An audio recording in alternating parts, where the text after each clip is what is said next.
Hello, it's me, Lodit, ng Simple Recipe. At today, magluluto po tayo ng sinigang sa bayabas. Bangos na bulanglang. Prepare lang po natin yung sibuyas, yung kamatis, at syempre meron din tayong siling green, at hindi mawawala ang yung bayabas. Ibain lang natin siya ng ganyan upang mas madaling kumalat yung lasa.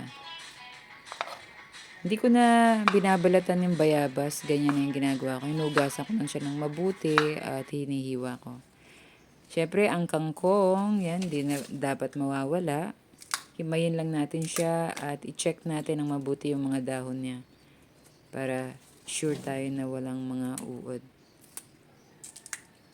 At yan, hugasan lang din natin ng mabuti.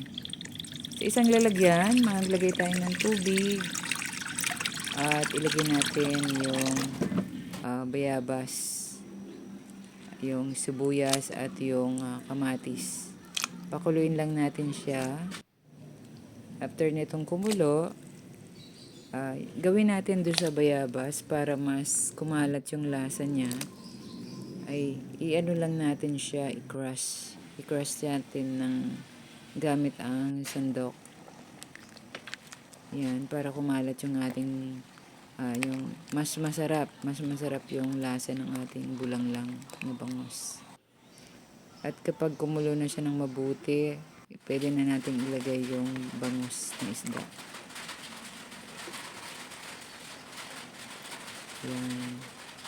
At syempre, pakuluin lang natin siya ng mabuti hanggang sa maluto yung ating isda.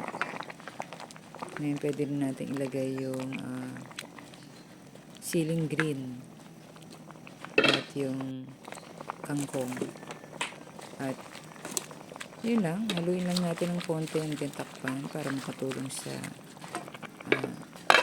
maluto yung gulay natin. At syempre, lagyan natin siya ng asin for flavor. Yan. Kasi yung bayabas, may flavor na siya. Medyo manamis-namis ng konti. At masim-asim. So, asin na lang ang nilalagay ko niyan. At yan na. At ready to serve na siya. At napakasarap ng ating ulam. Have a nice day. God bless everyone.